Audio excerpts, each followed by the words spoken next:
আসাফুর দায়িত্বপ্রাপ্ত চেয়ারম্যান ও আজিজুল বাড়ি হেলাল মনোনীত চেয়ারম্যান, ওকে তার কাজ করতে দিতে হবে কোনোভাবেই। আজকে বক্তব্য দিচ্ছি, আমার একটি জানাজার কথা খুব বেশি মনে পড়ছে। ময়না ভাই একসময় যুবদল করতেন। ময়না ভাইয়ের জানাজায় আমরা এসেছিলাম। এই মাঠে জানাজা যুদ্ধ হয়েছিল, বিশাল জানাজা। যার ভাই মারা গেছে তিনি সেই জানাজায় উপস্থিত হননি। একজন মানুষ যদি তার ভাইকে ভালোবাসতে না পারে, তিনি কোনোদিন প্রতিবেশীকে ভালোবাসতে পারে না। আরেকজন মানুষ নিজের ভাইকে, নিজের রক্তকে যে স্বীকার করে না, সে আরেকজন মানুষকে ওন করতে পারে না, কখনো পারে না। সেই জানাজায় উনি বিএনপি নেতা ছিলেন। সেই জানাজায় সমস্ত খুলনার বিএনপি নেতারা ছিলেন, আওয়ামী লীগ নেতারা ছিলেন। কেউ ময়না ভাইকে চেনে না, বিএনপি নেতারা ছাড়া। কেউ ময়না ভাই সম্পর্কে কি বলবে জানে না। তখন একজন আমাদের ওপারের এক চেয়ারম্যানকে বলা হলো যে উনি বক্তব্য দেন। উনি বললেন, মৃত্যু একটি অবধারিত গন্তব্য, অমুক তমুক হাবি যাবি, মানে ময়না ভাই সম্পর্কে তো জানে না, বলবেটা কি?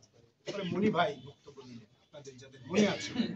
মনি ভাই বললেন, ওরা আমাদের পরিবার, ওদের পরিবার খেলাধুলা করতো, এই কারণে ওদের সাথে সম্পর্ক। যে মানুষ তার নিজের এলাকায় আজকে যেখানে দাঁড়িয়ে বক্তব্য রাখছে, মানুষ তো আমরা সবাই। আমাদের একটি কমিটি করতে হবে, দারুণ কমিটি। আজিজুল বাড়ি হেলাল সেবা সংঘ, আহ্বায়ক হবে মোল্লা খায়রুল ইসলাম, সিনিয়র যুগ্ম আহ্বায়ক মোল্লা সাইফুর রহমান, যুগ্ম আহ্বায়ক মহিউদ্দিন মহি, সদস্য সচিব আসাফুর রহমান।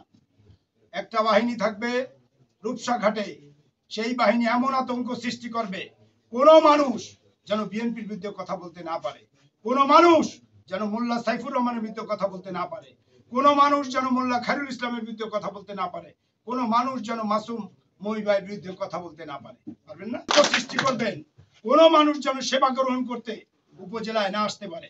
সব ছবি থাকবে হেলাল ভাই, সুন্দর করে দেবেন, কোন লোক ধারে ভিড়তে দেবেন না, সামনে প্রটোকল, কোনোভাবেই যেন হেলাল ভাইয়ের কাছে। 17 বছর নৈহাটির মানুষ শিক্ষা গ্রহণ করেছে, এই নতুন প্রজন্মের ছেলেরা যে শিক্ষা গ্রহণ করেছে, সেই শিক্ষা যদি এখন প্রয়োগ করা শুরু করে, তাহলে আমরা রাজনৈতিক ভাবে রাজপথ থেকে বিতাড়িত হয়ে যাব, আমরা মানুষের মন থেকে বিতাড়িত হয়ে যাব। আমাদেরকে ওই গাড়ির বহর নিয়ে সেবা সংঘ করে এই কাজ করতে হবে। আওয়ামী লীগকে বাইপাস করে, বিএনপি কে বাইপাস করে, একটি সেবা সংঘ করে এই কাজ করতে হবে। পুরনো আওয়ামী লীগালারা কিন্তু মন থেকে ব্যথা পেয়েছে, কষ্ট পেয়েছে। আজকে যদি আমরাও আবার সেই সমস্ত আওয়ামী লীগদেরকে বগলে দাবায় নিয়ে প্রকৃত বিএনপি নেতা কর্মীদেরকে দূরে সরিয়ে দেই, অপকর্ম করি, ওই ঘাটের মুসলিম মানুষের কাছে টাকা নেই, ওই স্ট্যান্ড থেকে টাকা নেই, সমস্ত শ্রমিকদের কাছে টাকা নেই, মাঝিদের কাছে টাকা নেই, তাহলে তো সুন্দরই হবে। ওখানে শারমিন সালামের নামে ওই ব্যাংক অ্যাকাউন্টে যেত, এখন আমার অ্যাকাউন্টে পাঠায় দেবেন, ঠিক আছে? তাহলে আসাফুর রহমানকে কাজ করতে সুযোগ দিতে হবে।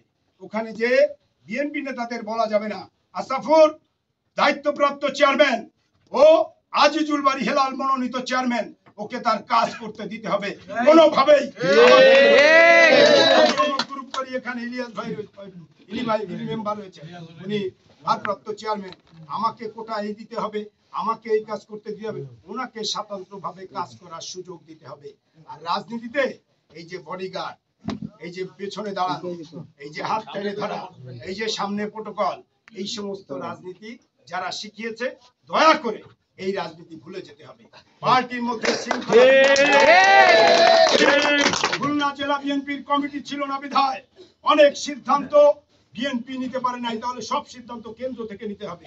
এখন খুলনা জেলা বিএনপি এলআই, খুলনা জেলা বিএনপি তারেক রহমান বিশ্বস্ততা, আস্থা এবং বিশ্বাস ইমানের সাথে এই দায়িত্ব আমাদেরকে দিয়েছে। আমরা যেন আল্লাহর কাছে দায়বদ্ধভাবে এই ইমানি দায়িত্ব পালন করতে পারি। আর আজ রকিবুল ইসলাম বকুল, আজিজুল বাড়ি হেলাল, যাদের নামের পিছনে একটি কলমের দাগ নেই, একটি কালির দাগ নেই, আমরা যে স্বর্ণালী স্বপ্ন দেখছি, সেই স্বপ্ন যেন স্বর্ণালী স্বপ্ন থাকে।